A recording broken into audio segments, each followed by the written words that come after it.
Yo, what's going on, fam? It's Nee. Welcome to STEMedia Live, where we chat with some of the most inspirational and creative people in the STEM community.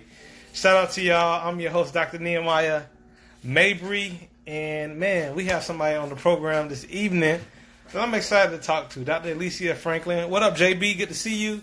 Drea, Karma, how y'all doing? Thanks for coming through. Lydia, hey, what's up? Stalker Universe, good to see you. Yep. Our guest of honor is already in the building. Good to see you as well. We're going to bring you on in a second. I hope everybody has had, for the most part, a good weekend. Of course, before we jump into the episode, STEMedia Live, I would be remiss if I didn't take a moment to acknowledge just the tragedy that took place today.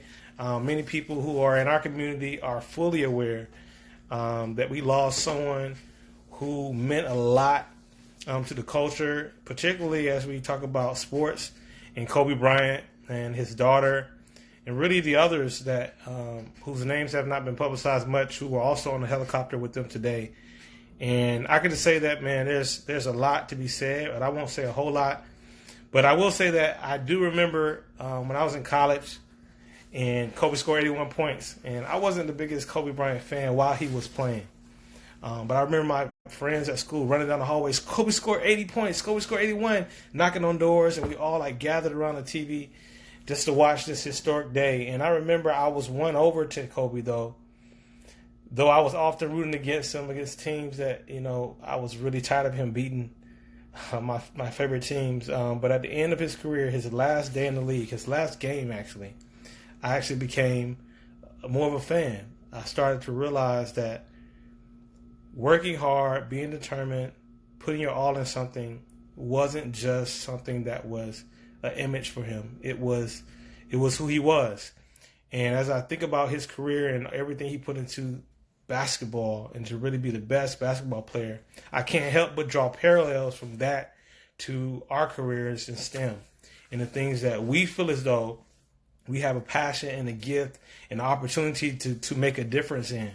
And so when I think about that, I think about all the many lessons, man, all the many lessons that we can take just from his dedication. And I hope that regardless of how you felt about him as a player or even just as a personality, I hope that we can apply lessons that he demonstrated in his life to our careers in STEM. So again, just taking this moment to pay homage, to make sure I acknowledge the fact that many of you who follow STEM media, many people that I know, are deeply affected because you really looked up to what he did, and I too am one who was inspired by just what he brought to everything that he did. And so, with that said, our prayers and condolences once again to the family, and that's all I will share. We'll share on that. JB, yes, thank y'all. B Wade, Jen, get to see you. Yes, ex-gamer, Jazzy, good to see you. Indira, how y'all doing? All right, I'm glad y'all joined us because I'm excited, man. This is an individual who I have been following. I don't know if she knows, I've been following her for a little while. Really, since she launched this whole brand known as The Researcher.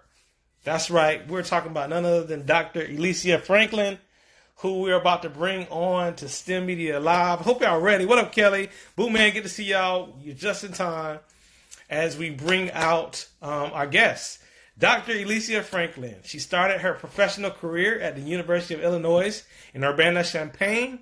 She graduated with honors from the Department of Chemistry with a bachelor's in science. And throughout her 4 years of college, she worked to improve resilience in Black and Latinx communities through volunteering, opting to have difficult conversations about systemic oppression. But also, after she finished her BS degree, she, Dr. E27 Franklin, continued her love for science at Purdue University in a PhD program where her research and study was on analytical chemistry.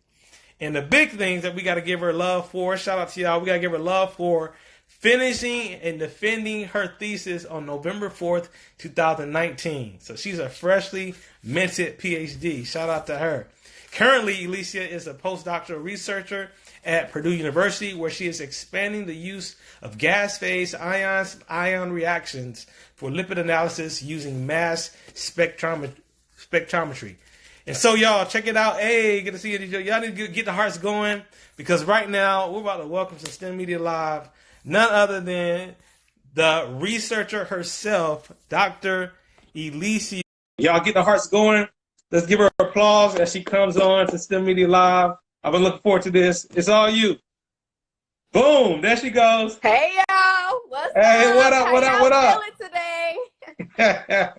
Hey, you see those hearts? You see those hearts? That's your applause. Keep them That's the going. applause. How y'all doing? Yeah, much love. Much love to you. Alicia, I'm so excited and so happy to have you on STEMedia Live. I'm honored. Yo, thank you for agreeing to come on. Yeah, thank you for having me. Yeah, no doubt, no doubt. So as I said in my lead up, I've actually been following your movement, your brand movement for a little while, right? And we're going to get into the evolution of all that. We're going to go as far as we can. What up, Alante? Good to see you, Shani. Good to see you, Trill Nod, the science guy. This is Dr. Alicia Franklin. And Alicia, what we ask when we kick things off, right off the bat, is our icebreaker question before we get into the STEM and all that. Give us like an unexpected fun fact about the doctor before we get things going. Oh man, it's kind of expected in a way. But I lived in China for a year. Hey, I kind of documented that on social media, but yeah, I lived in China for a year, and everyone asks like, you know, how was it? I had an apartment where I lived by myself, so it wasn't just I lived in China and I was living with a family and they took care of me. Like I had to take care of myself in a 1-bedroom apartment without a shower, but it was a shower head. It just wasn't a shower. Okay. I kind of crazy. I was about to say that was gonna be a rough year. Like you know, shower for a year. That's next level. Oh, got you. Without the shower head. Without the shower head. All right, cool. Y'all hear that? We're talking about she was a Black science researcher living in China for a year, right? Yeah. Man, and that was a part of, I understand, your PhD research. Is that correct? Yep. I did that as part of my my dissertation work. Yeah. Did you learn Mandarin? Like, did you get your Mandarin child picked up a few words. I picked up words that allowed me to like get around and to tell people I didn't know what they were talking about. So I well, booming by, which means I don't understand. Oh, I was about to say the same thing right back to you. Like I don't understand. Yeah. Well, that's cool, man. I think was it like an exchange program to Purdue? So essentially, I had an advisor who was at Purdue. And I kind of followed behind her when she left, and I finished up some of the projects that she had been looking forward to me doing while I was here. So, while I was at Purdue. So yeah, that's cool, man. Fun fact: one of my best friends, Alicia, like high school, we go way back. He is actually over the international programs at Purdue, but he's in the College of Veterinary Medicine. So that's just a little fun little connection we got. You spend time abroad. One of my best friends. I would love to meet him. Yeah, his name is Will Smith. You should reach out to him, ask him, say, do you know Nehemiah Mabry from STEMedia? Yeah, I'm definitely going to ask him. If I can catch up with him.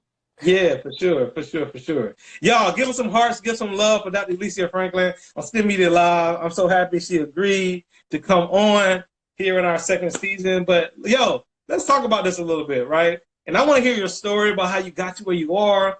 But one of the things I just strike me about you, right, in general, when I see you, is that you are not, and you can correct me if I'm wrong, you do not come across as shy in no shape, form, or fashion. Oh, like no, you're an individual.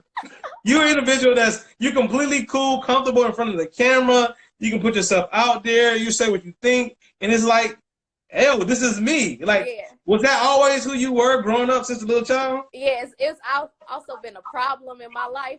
That I'm so into like just making sure I'm authentic to myself. Like I've always been just very like open about like what I do and I don't like. And I've noticed over the years, you have to be careful how much you share of yourself sometimes. So I've always been like that. Like even you remember, when I was in high school, a big thing was like people were starting to buy digital cameras. I mean, I used to post.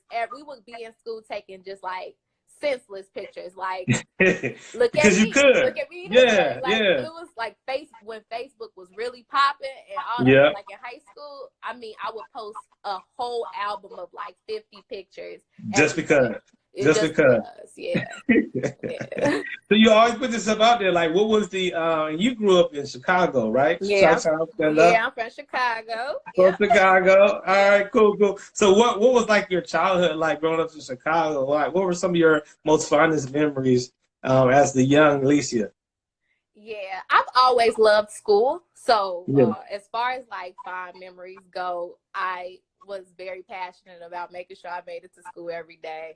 I wasn't really like on the streets and nothing like that. And I actually went to a college prep, but the college prep was in Roseland. I don't know if anyone is from Chicago and you know where Roseland is, but it's the hood. Okay. It's the hood of the hood. Like they used like if you went, our campus was gated. And I remember it used to be a big deal about like walking off campus, and I worked down the street. So it was multiple times where I had to walk from being at school to going to work. I used to work at WIC. Do you know what WIC is? Yeah, I know what WIC is. Yeah, women, infant, and children. For those who don't know. So I worked at WIC in the hood. So wow, okay. You probably got the stories. So when you work at WIC, you quickly learn that you do not want to stay in your environment. It's like if I don't leave Chicago, this could possibly be like where I end up. And there's nothing wrong with that. It's just not for me. You know, you have to have very thick skin to be a person who, you know, works in like an environment where you're I don't know. It's just like it takes a lot. It takes a lot of thick skin. A lot of challenges. I don't have the thick skin, you know?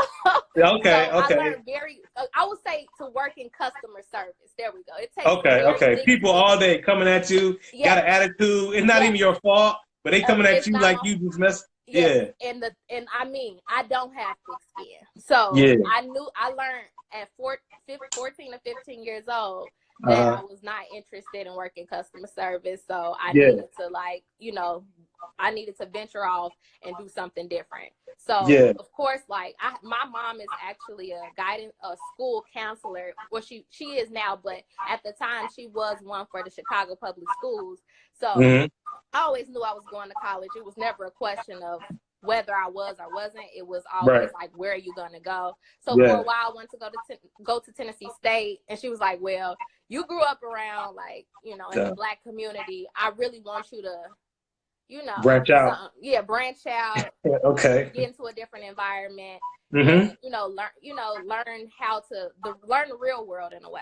And you know, it's neither like here nor there, but like kind of get yourself from being in like, you know, from your high school to you know, expand your horizons, know how to interact with different types of people from different backgrounds. Okay, got you. So that was like a big thing. So we went. So I ended up going to the University of Illinois at Urbana-Champaign. Right. And I just remember being completely complete culture shock, because like I'm this Black girl from the south side of Chicago. I want to be a cheerleader. And I just remember it was a lot of clashes, like a lot of cultural clashes, because I was very like verbal. And like I came from a neighborhood where everybody, if you felt the way, if you had something you wanted to say, you would just say it. You didn't really you didn't have to be like sugarcoating stuff or whatever. So when I joined a cheerleading team where that wasn't necessarily how people talk. Oh, so you were a cheerleader? You were a cheerleader at University of Illinois, Urbana-Champaign? Okay. And I know you were like, okay, that cheerleader. Okay. So it's like I joined the team, and there were other like Black girls on the team or whatever, but we were still, you know, the minority. So it's like you still are interacting with other people. And essentially one of my challenges was learning how to get out of that like space of like like you're in a different space. You have to learn how to be in that different space, and that took a lot for me. It took years. I don't think I really thoroughly got it until grad school. I mean, maybe it's crazy. My third year. Did you find good friends? A lot of friends, like were people there that you would say that you got real tight with when you were out in rural Illinois?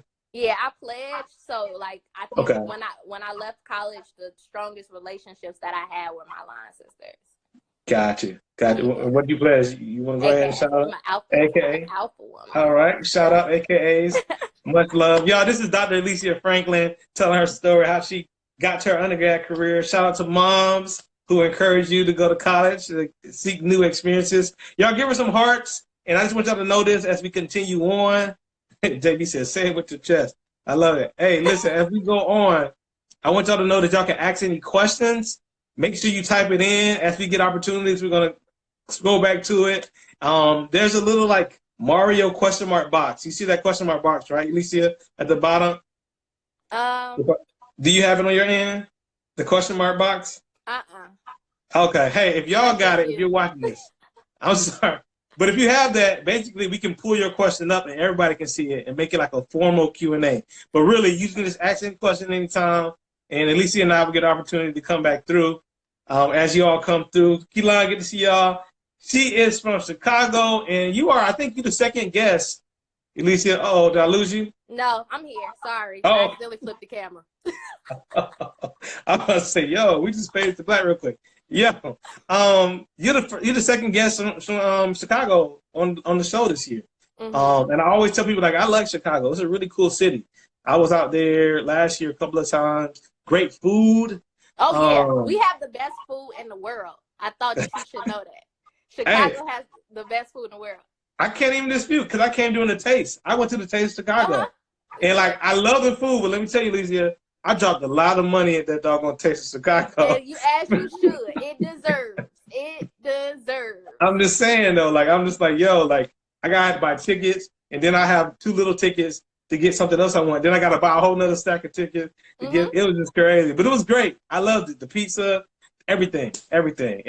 But you are now no longer in Illinois. You are in Indiana.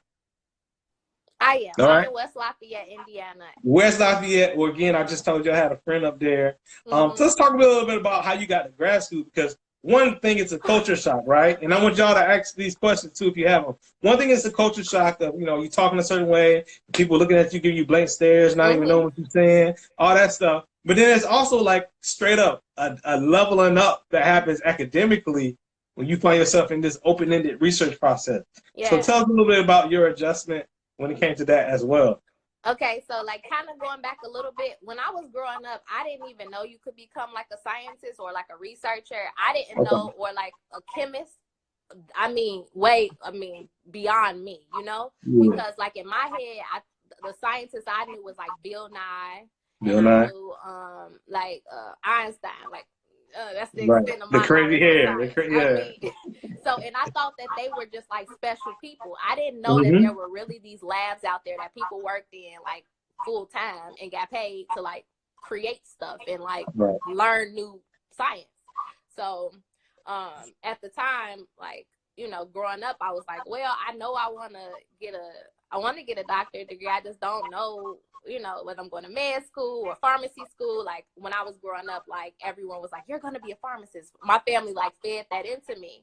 Right. And well, I didn't go to pharmacy school, obviously, but that was like what they fed to me. So when I got to University of Illinois, I was just doing a lot of volunteer work and like just testing out different careers. And I also did it in high school. Like I did like an engineering program in high school. I did a pharmacy program in high school. And then I got to college and I tried to like volunteer at a hospital.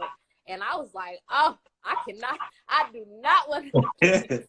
That blood? You saw that blood? And you was like, uh-oh. It was absolutely too much for me. I was like, no, I ended up actually stopping going to the program. I was like, this is not me.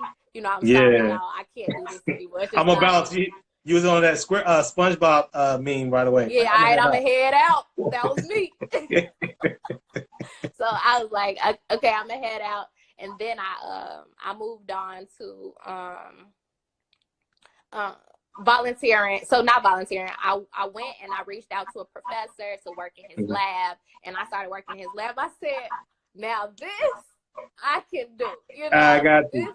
I might have this might be my space. At the time, I didn't like my research, but I love that environment where you're literally creating like new ideas. You're creating like different, like you're learning new science, essentially. You're the reason why in a few years, these things are going to be in textbooks. No, right, exactly. 100%. You're the cutting edge. Yeah, so I love that. Even though I did not like, I was doing biochemistry research, but I was in an organic chemistry lab. So everyone around me was doing organic chemistry except the grad student that was over me. So I never really understood what was going on during the group meetings, and I was like, I'm just here so I don't get mad, I guess. I just want this degree. Just smiling nod. Yeah, but I really enjoyed being in the lab. So moving forward from that, I was like, okay, well, I gotta go get a master's, right? I gotta get a master's because you can't get research. You want to do research? PhD, you know? Yeah. And then I was talking to my advisor, and he said, no, actually, you can just go straight into your PhD program. I applied, and then I went to Purdue. I actually initially wanted to go to University of Delaware, which I don't know where that came from, but that was where I was like kind of like heading. And I was at SOCNAS, the conference. SOCNAS. Oh, yeah. SOCNAS. Yeah, for sure. I was at SOCNAS. And actually, I had an AKA bag on. Okay. And Soror came and grabbed me from Purdue, and she was like, you need to apply for Purdue. And I said, okay. And that was literally, I looked into it. I found out it was #1 in analytical. And I was like, you know, I like analytical. And it just kind of unfolded from there. For sure. I love it, man. I love when opportunities come your way. You're in the right place at the right time. You being you, not ashamed of yourself, with the AKA bag, and that led to you being to where you need to be, right there in West Lafayette. That's what's up. Dr. Alicia Franklin, y'all, keep the questions coming. I think I'm going to ask a question that came up by Juno Jones Shoes. All right? And we're going to get a little bit more into your story, but the question was, what's your advice for young women who want to get into your field of work? You talked about how you got into it, but now let's say somebody wants to get into it very early on. They already know. What would you say to them? Yeah, so my thing would be first just do the like volunteer work, or what, I don't really know what it's called, like go work for a lab, you know, go work for a lab. Outreach, volunteer intern. Yeah, so maybe a summer, what are they called? The summer research program? Undergraduate research experience. One of those. Yeah. I don't know the exact like acronym for it, but it's one of those. Most big universities have those where you can go and work for some professor over the summer. I even recommend just reaching out to someone in your university who has like a research lab. And if you're in high school, if that's something you're interested in, you are on the road, you know, so as soon as you get to your university, you can get right into like, you know, looking for a lab immediately and just seeing if someone is willing to take you. That's my biggest advice. Like, I didn't know until my junior year about working in a research lab, so you would be way before me. Got you. And you seem to really have a passion too for inspiring. Just reading about again your volunteering work yourself, like really getting out into the community, particularly helping, you know, Blacks and Latinx communities. And you talk about having difficult conversations about, you know, the systemic oppression and things that we experience as minorities in the space. And I understand too that like part of your motivation for beginning to put yourself out there through the Researcher podcast and things like that has also come from a need to increase the representation of minorities in the field. Talk a little bit about that and how that passion really began to resonate with you. Yeah, I guess it's something that I don't quite know when the fire started burning. I just remember it started, and I was already doing the work in a way where I was helping out with doing different outreaches for my universities, like recruiting and stuff like that, like while I was in grad school, and really helping out with like making sure I was mentoring students who were coming in, being in those rooms when they were like discussing different things regarding like, do we want this professor to visit, or we want this professor to visit for a talk and things like that. So when I first started grad school, I was already kind of doing that work. So when it was time for me to like, I wanted to start a space online, it only made sense that was kind of where I was at. I have always been really into nutrition and health and things like that. So I really think that's kind of where it started when I started looking into research and finding that there was not enough research that was related to women of color. And I'm like looking at these research papers, and I'm like, it'll be a study with 200 people and it'll be 2 people of color, and it's like, yeah, you know, yeah. what is How it? we know that, you know, there are unique differences sometimes in the application for our communities. And whenever we're not represented well in the research, it's like, how do we know this is going to suit or fix or help us in the way that it's intended to help people? You know, I think that's right on. Yeah. Yeah. So it's like even looking at the My Plate system for eating. Yeah. Part of it is dairy. So having some type of milk. Well, a majority of African Americans are lactose intolerant, so I'm confused as to why this is a part of the My Plate system. But that's neither here nor No, that's a nugget you just dropped in on us, like specific application. Now that's pretty good. Shout out to y'all in the very. Thanks for the hearts coming. Hello, Coach Ruby. Good to see you. You all are more than welcome to ask Dr. Franklin a question. Starving 91. Good to see you, Marquita Wise. Yep. Hey, we got another question from Noble Lux, Delicia. The question is, did you ever feel unprepared going into your PhD program without getting your master's? Like, did you have a moment where you're like, man, maybe I should have picked up that master, like that feeling of unprepared? I feel that way now. I'm done. But like, you got the PhD. Yeah, I know I'm done, but like it's still like that idea that it's always more you could have learned and better ways that you could have prepared. I don't think that like I definitely deserve my degree. I just really 100%. think that there is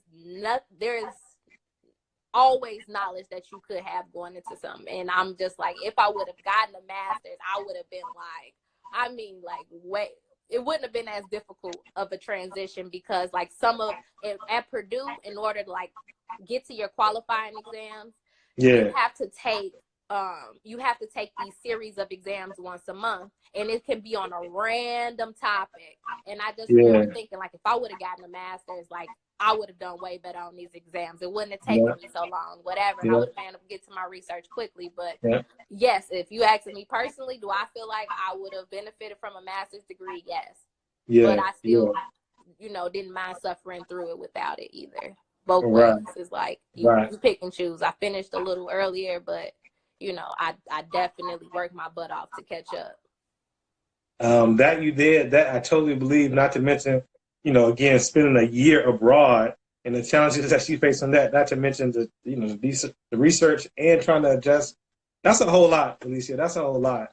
What can you say that was maybe some of the lessons you learned from just being able to experience just really the whole process, right? Being abroad in China, that particular period. What are some of the lessons you learned, other than the Mandarin, but like just about yourself and what it takes to really be a person of wholeness and wellness? Yeah, so you learn to adapt. I think you will learn to adapt to your different environments. So what I feel like happened with me when I went to China was I was so in that mindset of, okay, I just got to get through this. I have to make it through this one little bit. And once I'm through with this, I can get back home. So I shut off from the world, and I just really focused on getting what I needed to get done there, done.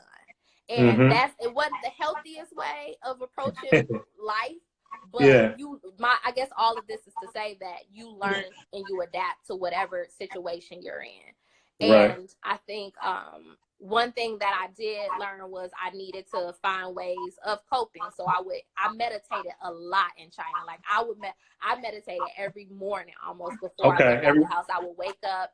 I would wake up at about maybe 4:45 in the morning. My body would just naturally wake up. I would immediately brush my teeth and then meditate. And that was one of the ways that I coped with being out there, because it was really hard to call home sometimes, because it's like, you can't just run and see your mom. You can't. My mama just joined the lab, so you can't just run home and see your mom. You can't just run home and see your friends or whatever it may be. So you need something to help you with being in that space. And that was one of the things, was meditation and yoga.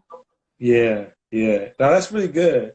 That's really good. And would you say that, because I know, like, we touched on your podcast and we're going to get back to that too, but I know you really are a person of wellness. And I know you're a person, as you say, you're into like working out, and your original brand, in fact, was Organically, right? Like, you're really about health and things like that. What would you say was more of a challenge, though? Like just maintaining good, healthy habits throughout a kind of a grueling schedule, or the fact that here I am, a Black girl in China, you know, just trying to navigate a system that's totally unlike the culture I grew up in. Yeah. So for me, the meditation and the things definitely help cope, but I still want to be honest. Like, I'm throwing it all out there. Yeah. During that time when I was transitioning from being in the United States to going to China, I had completely stopped taking care of myself. So like there was a point in time where I wasn't working out every day. I wasn't eating healthy. I was just like surviving. I was in straight survival mode. And that is where I realized the change in my mental health was starting to like decrease. You know, so although like I said, I was meditating and doing yoga, I still was not my optimal, like in my optimal mental space, you know. So that's something I'm still recovering from. But prior to China, that was like what kept me. I was like a happy, wonderful, like I felt like that's when I felt the best. But past that, like when I switched, like even it was a point in time where I had got off social media for maybe 9 months. And that during that 9 months I was off social media, I was kind of like just literally trying to survive my PhD. Yeah. Trying to survive. I was very not in a great mental space, but I got through that, came back, and I switched, over from organically to the researcher, and I started focusing on, okay, let's have these conversations. Like even some of my podcast episodes are about mental health, and even like we had guests that they weren't coming on to talk about mental health, but they opened up and said, well, how I'm getting through my PhD is through going to therapy. And I'm like, I tried that. Let me try it again. So, yes, now I'm getting back into it. I'm going to the gym more regularly, more like 3 times, and I'm getting back to meditation. But that's now that I've accomplished that goal. But I do like think that like I did stop taking care of myself the latter half of my PhD. Right. It sounds like too, though, that like part of your transformation or part of the switch was a desire to also help others. And I always use this phrase, I say, like, there's something inspiring about inspiring. So like when you are like seeking to give inspiration, at least I can say personally, I am also kind of like poured back into you. I think like other people say like, he or she who waters will also be water. And it kind of seemed like that was sort of like the term for you. Would you agree? Yeah. Where I was like, and that was right around the time I think Will Smith got on social media. That's and right. I was like, if I'm not doing it like Will Smith, I don't want to do it at all. I know, that's right. You got to come with the positivity, good vibes. Exactly. So I felt like organically was more like self-centered. And then it was like the next step had to be something that wasn't so much about me and was more about like how can I start having these conversations with other people. So yeah. Right. Because like organically, I think your podcast was more like your thought. It's like journal entries and stuff. Like it was almost like a diary. Yeah, it was the diary. I talked about me all the time. Yep, we have to get away from that. But it was valuable because I think you brought up a lot of like good introspective, reflective topics, and the ones that I kind of noticed as well. Talking about who am I really? Just a lot of different things you talked about, right? But now that you're on this new path and you're interviewing people, shout out to some of the people I think have been on your show, Alante, if she's still on. I know she was on there recently.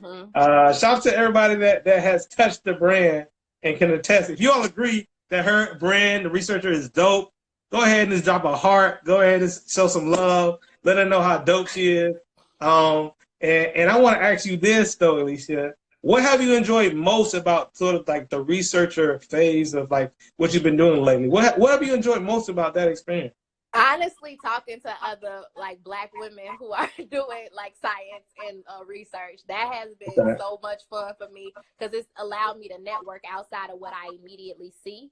So it's like, it's very, it's very limited in what you see around you. But when you really start reaching out and you're on this online platform and you have these reasons why you can email people like, hey, girl, can you be on my podcast? It's not like just a random email where I'm like, I want to be your friend. You can like invite them to the podcast and then say, I want to be your friend.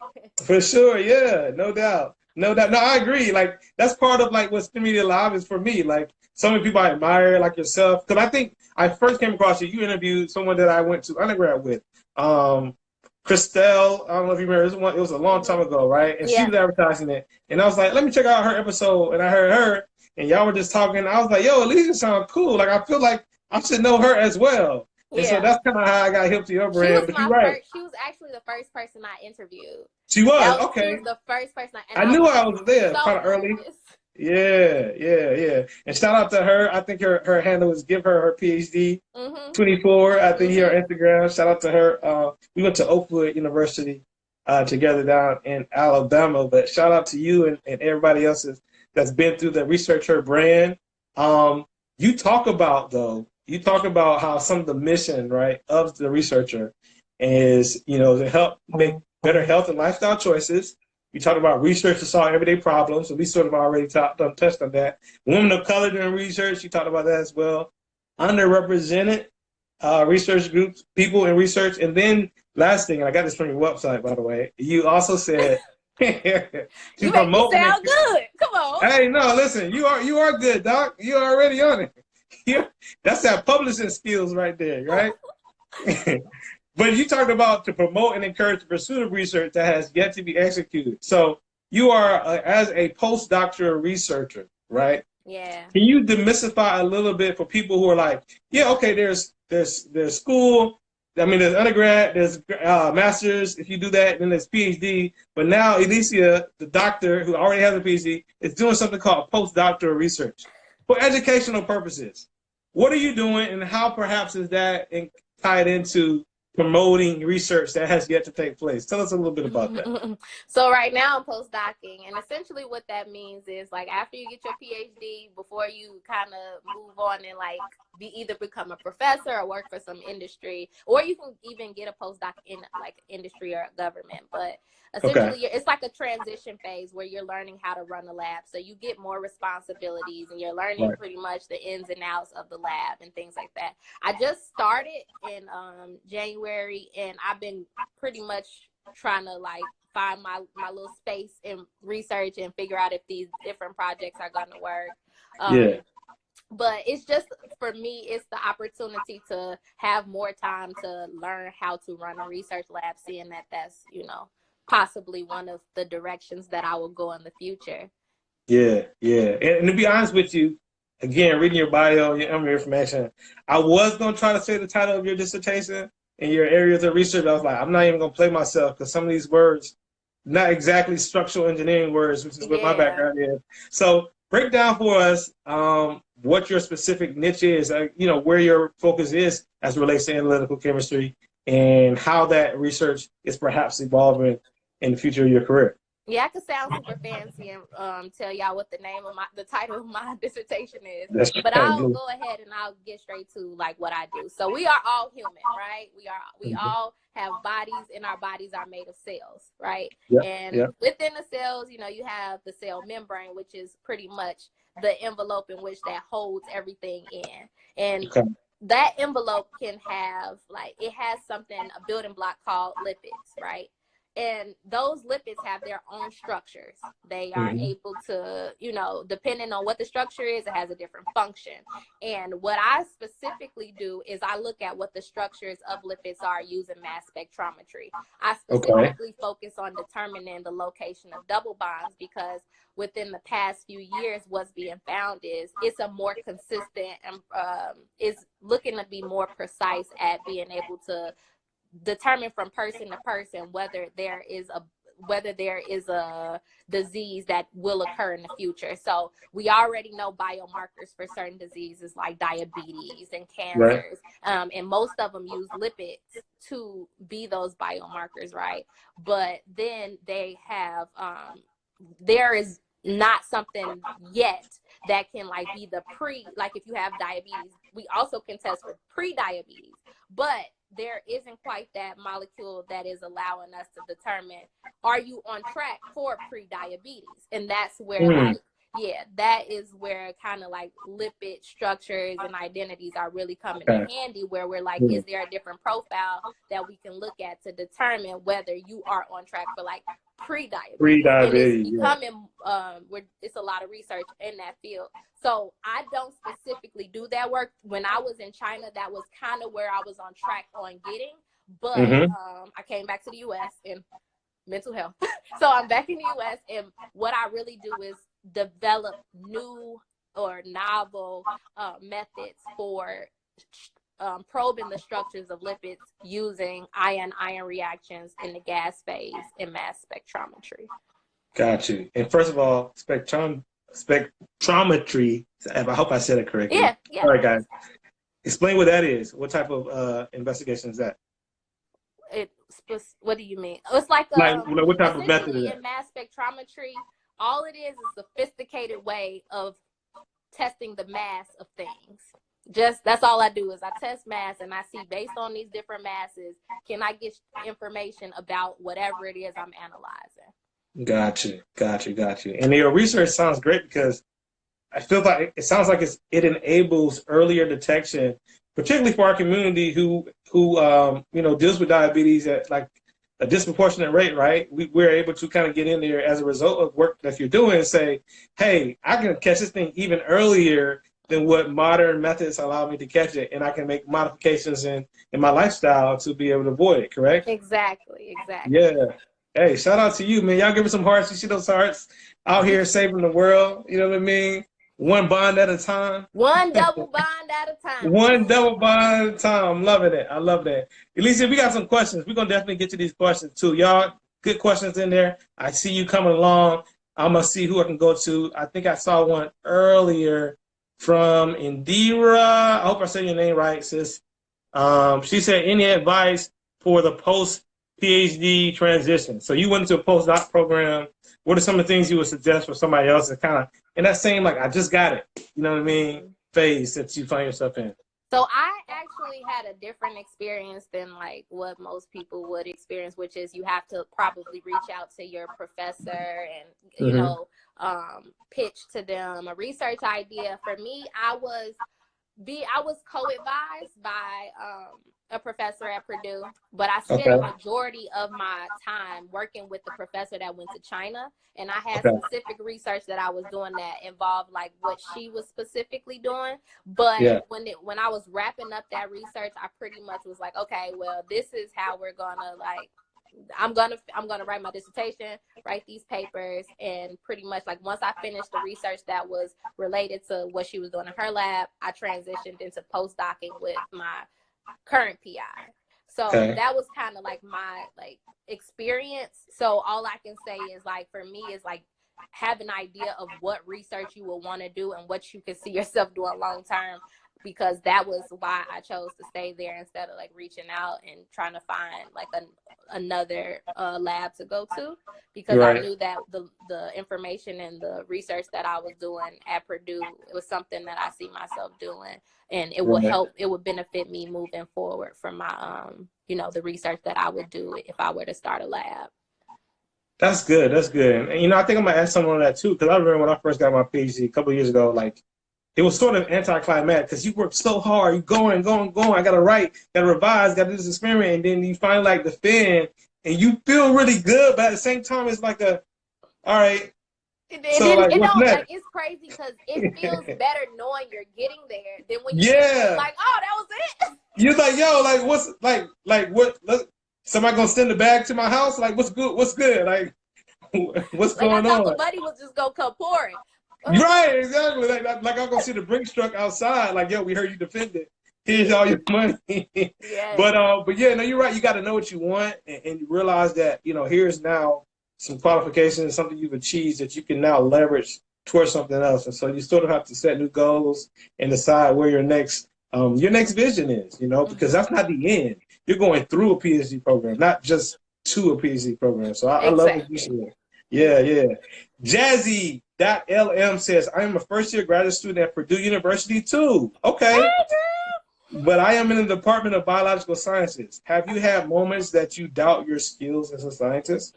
Oh, yes. I mean, to this day. I do. To this day.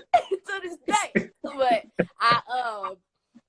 what I realized is that's just my imposter syndrome kicking in, and I kind of got rid of that. Like, one of the things I will say is I've gotten better with the negative thoughts in my head, because I realized like if I didn't deserve to be in the room, I would have either quit a long time ago, I would have got kicked out.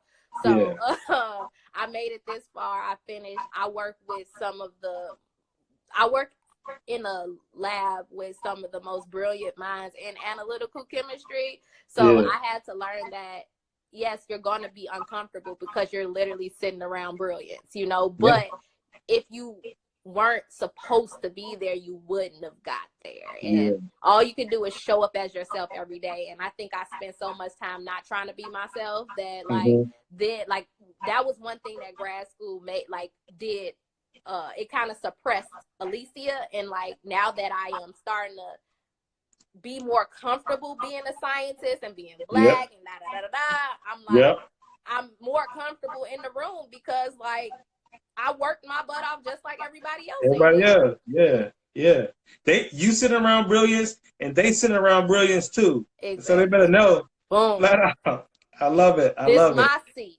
Yeah, you know what I'm saying? Watch out. Shout out to Coach Ruby. She said, good conversation. Appreciate you joining us, Ruby. What are some quick things? This is what Ruby asked. Coach Ruby J asked. What are some quick things in meditation? Going back to that practice and how you cope with that. What are some quick things in meditation that you can do to rebalance?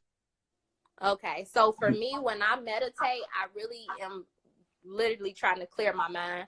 And one thing that I do is I envision like there is a sunbeam that is going straight through the center of my body, and I'm bringing in all the positive things, and then the negative things are pouring out the bottom, and it's just a constant flow of like positive coming in, negative going out. And I hope that answers your question, but that works for me. It's like pretty much clearing out all the negative things that I have and bringing in some positivity. Yeah, that's good. That's good. Shout out to you, Ruby. I know she got that. She just commented on your brilliance and how you're supposed to be there as well. Yeah. Great perspective on imposter syndrome as well, she says. Here's what Noble Look says. She says, so amazing. I'm taking organic chemistry and quantitative analysis now. You're going to have her excited going to class this week. Yes, girl. Do it for all of us. Oh, God. May he be with you. Absolutely. Do you have any other plans to travel?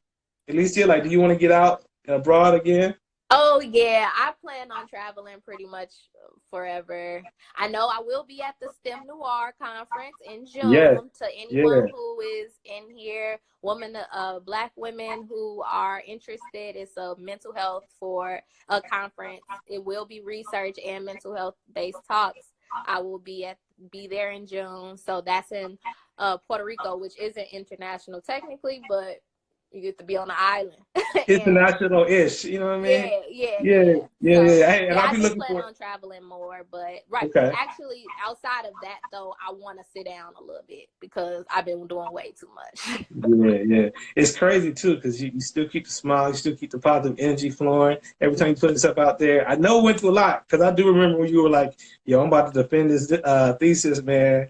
Yeah, I keep you in prayer, but you still like somehow seem to look like you were holding it down. So. Yeah, and that's what I've been working on too. Like one of my biggest things is I had to stop like pretending I was happy and actually start doing the work to be happy because like I felt like that was what I was doing. I was showing face, pretending like everything was okay all the time. And it was I don't know if you were following me at this point, but like more recently, I want to say somewhere in that July, November, like area, November to December, I really took a plummet where I was like, I'm not pretending to be happy no more. I'm going down.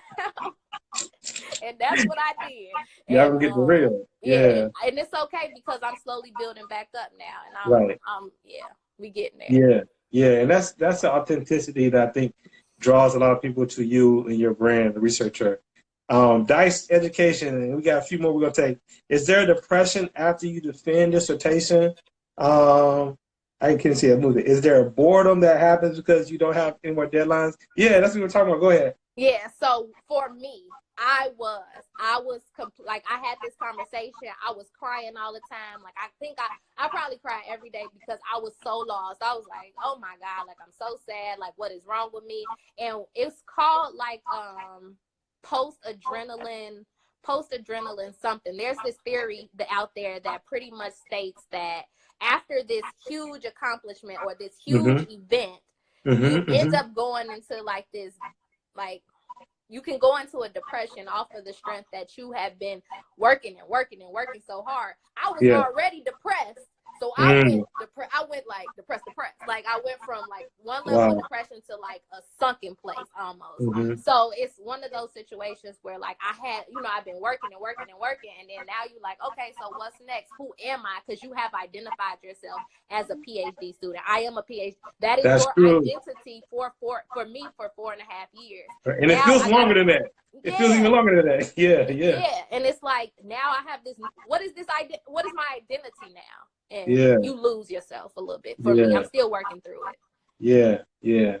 Yeah. No, that's really good. I know for me too, like anxiety was a big part of that last phase for me. Yes. And just the whole physiological symptoms you can have where, you can feel like you can literally feel numb sometimes. It's like I have no sensation right now. What am I doing? I feel like a zombie right now. Like this is not cool. This is not good. And I love the fact that you found meditation, you got back into working out, for meal me, prepping. Oh, that's right. You do the meal prep. Talk about that. Like how has that helped you in terms of your wholeness, your wellness? So meal prepping was like the thing for me when I was like a first year and I was a part of my second year. It was like a huge deal. And like I said, I let myself go, boom, boom. But so now I'm back to it. And for me, meal prepping has really been something that allows me to feel like I have some control over my week because I know what I'm putting in my body for this week. So it's more of you can't control much, but you can control what you're putting in your body and how you are treating your body. Yeah. Your photos be looking like they from Tasty. I promise you. You getting the lighting right. You putting the little celery in the. I try. You be doing your thing, man, and I love that too because that's like people don't necessarily think about that, as a coping mechanism and things like that. And I'm just curious, like, you got anything else you want to throw out, like, in terms of like an unexpected coping mechanism that you found has helped, you in just your overall wellness, other than the meditation, the working out, the meal prepping? Yeah. For coping mechanism,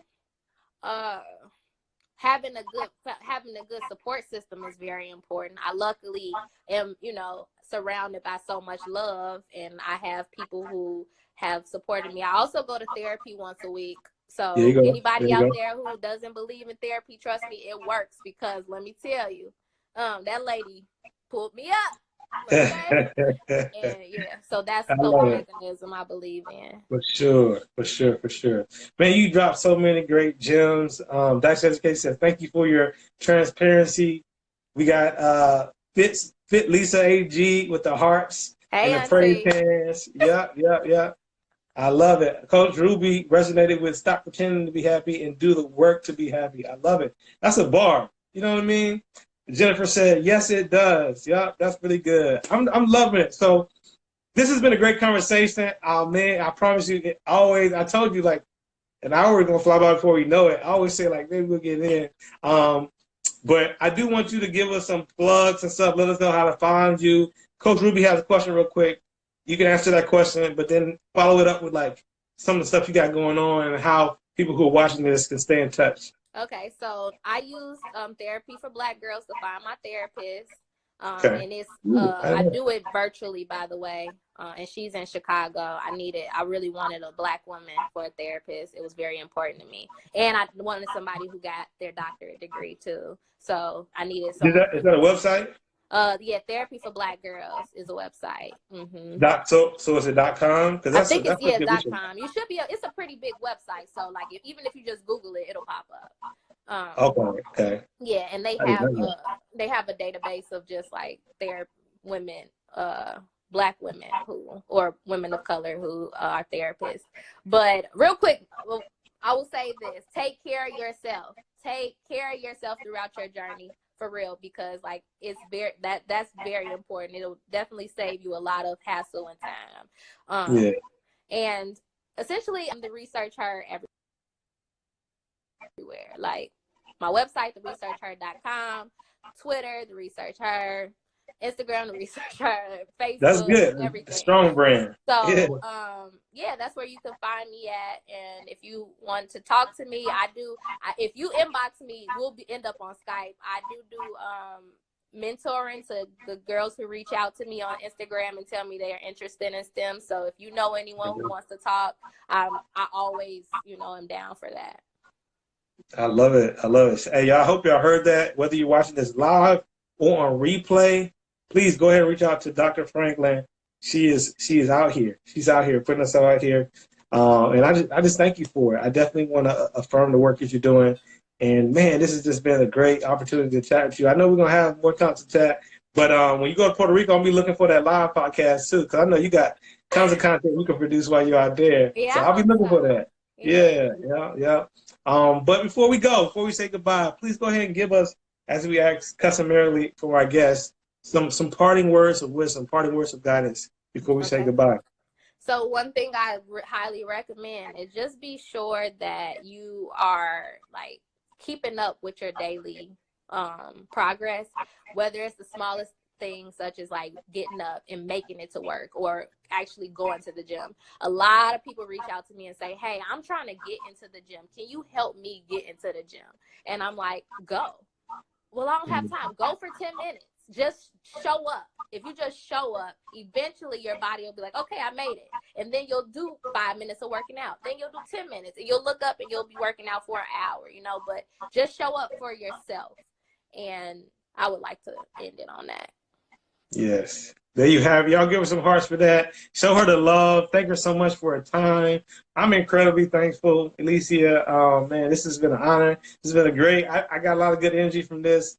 You spoke to just obviously, you speak to more and you help more than just women of color. Even though that's who you are, you have such a vibrant value and energy that can really be beneficial to so many people, including yours truly. So again, to affirm you, to thank you. If there's anything that I could do or STEMedia could do to support you and what you're doing, just know that hey, we're in this together. Thank you so much. I appreciate you for having me on the show. Absolutely. Beautiful. All right, y'all. We'll catch y'all next week. Thanks for joining STEMedia Live. Go ahead and follow the researcher and make sure you connect to her community. And we'll catch y'all next week. Bye. All right, peace, Alicia.